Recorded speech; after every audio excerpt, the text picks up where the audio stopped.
या नुपुखु रानीपुखु या नपाङ्गु चरण्य पुनर्निर्माणको चागुली राष्ट्रिय पुनर्निर्माण प्राधिकरण पुखु या स्वामित्व ये महानगरपालिका त ललागुदु रानीपुखुली ज्याजोयना विवाह प्राधिकरण या प्रमुख कार्यकारी अधिकृत सुशील गेवाली ये महानगरपालिका मेयर विद्यासुन्दर साख्य या त पुखु या स्वामित्व हस्तान्तरण या नदीको ख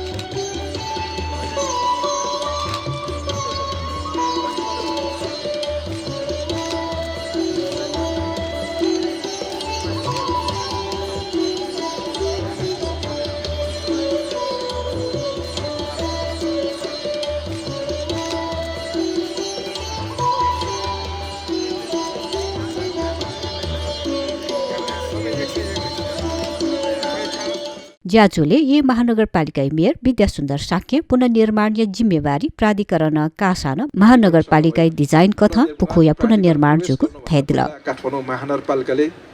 72 सालमा यो निर्माण कार्य सुरु गरेको थियो 74 सालमा आइसकेपछि हामीलाई आरोप प्रत्यारोप गर्ने काम पनि भए जुन ड्रइङ डिजाइन पहिला नै तयार भइसकेको थियो ड्रइङ डिजाइन अनुसार काम गरेर 74 सालमा विवाद आइसकेपछि तत्कालीन सम्माननीय प्रधानमन्त्री केपी शर्मा ओलीलाई मलाई बोलाउनु भयो यो विवादमा फस्नु भन्दा पुनर्निर्माण प्राधिकरण मार्फत तपाईँ बनाइदिन्छु यसो विवादमा अरू काम तपाईँ गर्नुहोस् यो विवादमा किन फस्ने तपाईँको उहाँले भने जस्तो तपाईँको पैसा पनि बच्छ यो पैसाले अरू काम गर्नुहोस् बनाएर तपाईँलाई ह्यान्डओभर गर्छु भने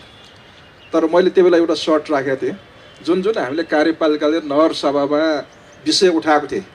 तपाईँलाई मैले जनप्रतिनिधि साथीहरूलाई रानीपोखरी यसरी हामी पुनर्निर्माण गर्छौँ भनेर पेश गरेको थिएँ त्यही अनुसार हुने हो भने सहमति जनाउँछु भने मैले सहमति जनाउँदिनँ भने त्यसपछि सहमति जनाउने कुरा पनि भयो सहमति जनाइसकेपछि फेरि कार्यपालिकामा ल्याएर सामान्य प्राणविधिबाट यस्तो कुरा आयो भन्दाखेरि केही साथीहरूले अवरोध पनि गरे हामीले नै बनाउनु पाए हुन्छ भनेर औ मेयरजीले पनि भन्नुभएको थियो मलाई त्यो बेला पनि हामीले नै बनाउनु पाए हुन्थ्यो किन पुनर्निर्माण प्राधिकरणलाई बनाउनु दिने भनेको त्यो अवरोधलाई छुचोल्न र त्यो पैसा सदुपयोग पनि हुने हुनाले त्यो गर्ने गरिकन हामी अगाडि बढ्यौँ आमन्त्रण गर्छु वेकल बालगोपालेश्वर देक गुम्बद शैली देखिएको थासान उकिया ऐतिहासिक व पुरातात्विक महत्व या त विचायन इतिहासमाला महानगरपालिका कुतले शिखर शैली पुनर्निर्माण जुगो थ्यादिल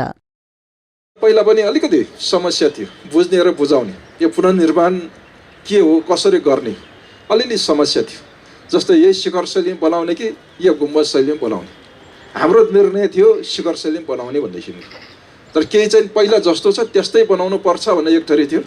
पहिला जस्तो थियो त्यस्तै हुन त्यो भन्दा पनि अझ राम्रो बनाउनु पर्छ त्यो भन्दा पनि ऐतिहासिक र मौलिकता झल्किने बनाउनु पर्छ भनेर हामी अडान ल्याउँ त्यो अडान स्वरूप चाहिँ आज शिखर शैली बन्यो त्यस्तै गरी अथे ज्याजुले राष्ट्रिय पुनर्निर्माण प्राधिकरण या प्रमुख कार्यकारी अधिकृत सुशील गेवाली ज्या प्राधिकरण या साना ये महानगरपालिका सल्लाह कथा ज्याजुको थ्यादिल वास्तवमा यो जुन पुनर्निर्माण गर्यौं रानीपोखरीको हामी कुनै एउटा सरकारले प्राधिकरणले यसले त्यसले भन्ने पक्षमा म छैन तपाईँ हामी सबै सँगै मिलिकन यो पुनर्निर्माण गर्यौं मलाई याद छ यो पुनर्निर्माणको काम गर्ने बेलामा जतिखेर चाहिँ सरकारले राष्ट्रिय पुनर्निर्माण प्राधिकरणलाई जिम्मेवारी दिँदै थियो मैले मेयर साहबसँग भने उपमेयरज्यूलाई पनि पछिमा हाम्रो सम्पर्क भएको थियो फोनमा कि मैले कुरा गरेँ होइन यो प्राधिकरणलाई जिम्मेवारी दिएको भए पनि म तपाईँहरूको साथ र सहयोगमा चाहिँ बसेर मात्रै काम गर्छु मेयर साहब मैले पुरातत्व विभागलाई पनि भने विभागको महानिर्देशकलाई भने तपाईहरूले चाहिँ यो कामको जिम्मा प्राधिकरण भए पनि तपाईँहरू सँगै बसेर काम गर्ने हो यो राष्ट्रिय पुनर्निर्माण प्राधिकरण भनेको कुनै छुट्टै इन्टिटीको हिसाबको मात्रै होइन यसले सबैलाई एकै ठाउँ लिएर आएर समन्वय गरिकन एकसाथ हातेमालो गरेर हामी काम गर्छौँ ज्याझोले ये महानगरपालिका उपमेयर हरिप्रभा खड्की श्रेष्ठ पुनर्निर्माण प्राधिकरण या सहसचिव भरत प्रसाद अरियालन नवनादी गुखा हामी जनप्रतिनिधि जितेर आइसकेपछि जुन पुनर्निर्माणहरू छन् त्यो बिग्रेका भत्केका त्यो सबै चाहिँ हाम्रो काँधमा आइपुग्दाखेरि हामीले बनाउनु पाउनेमा चाहिँ त्यस मार्फतबाट चाहिँ कुरा गर्नु पर्दाखेरि त्यो हामीले चाहिँ बनाउन पाएकोमा चाहिँ त्यसमा चाहिँ हामी खुसी छौँ कमसेकम हामी बिदाबारी भएर जाँदाखेरि हाम्रो समयमा हाम्रो पालोमा यो बनिएको छ भन्ने कुरा चाहिँ हाम्रा सदा अब आउने पुस्ताले पनि यो कुरा चाहिँ मनन गर्नेछ भन्ने कुरा चाहिँ मैले पनि जनताले पनि महसुस गर्नेछ यो जुन अरू चाहिँ ब्युटिफिकेसन पार्टी यो ल्यान्डस्केपिङ हामी बसेको त्यो पेटीहरू त्यसपछि यो वालहरू यो बालगोपालेश्वर मन्दिर यो ब्रिज लगायतका कुराहरू हामी निर्माण व्यवसायीबाट हामीले यो सम्पन्न गरेका थियौँ र अहिले पनि आज हामी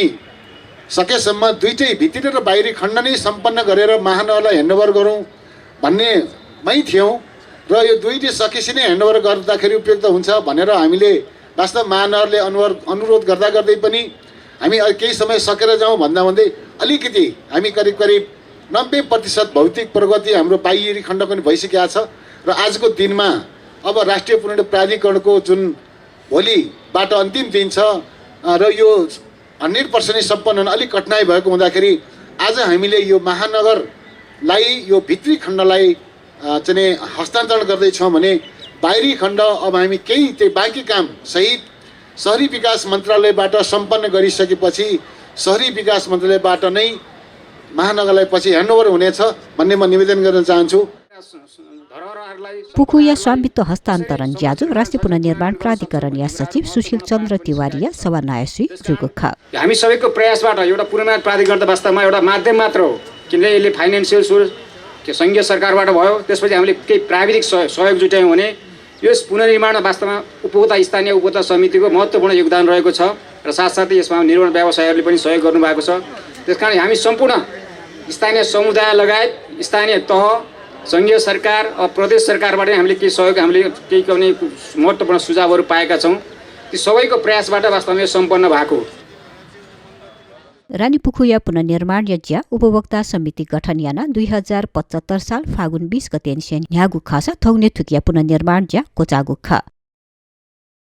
पुखुत पुनर्निर्माण लागि उपभोक्ता समिति मार्फत त्यागुकरण चिन्यागु लख व नापाङ्गु चरण अन्तर्गत सौन्दर्यकरण बालगोपालेश्वर देग निर्माण ता देकेगु थज्यागु लागि चिन्नेगु करोड पिन्यागु लख तका याना मुकनी खुगु करोड तका तिया लगानी रानीपुखु निर्माण जुगु ख।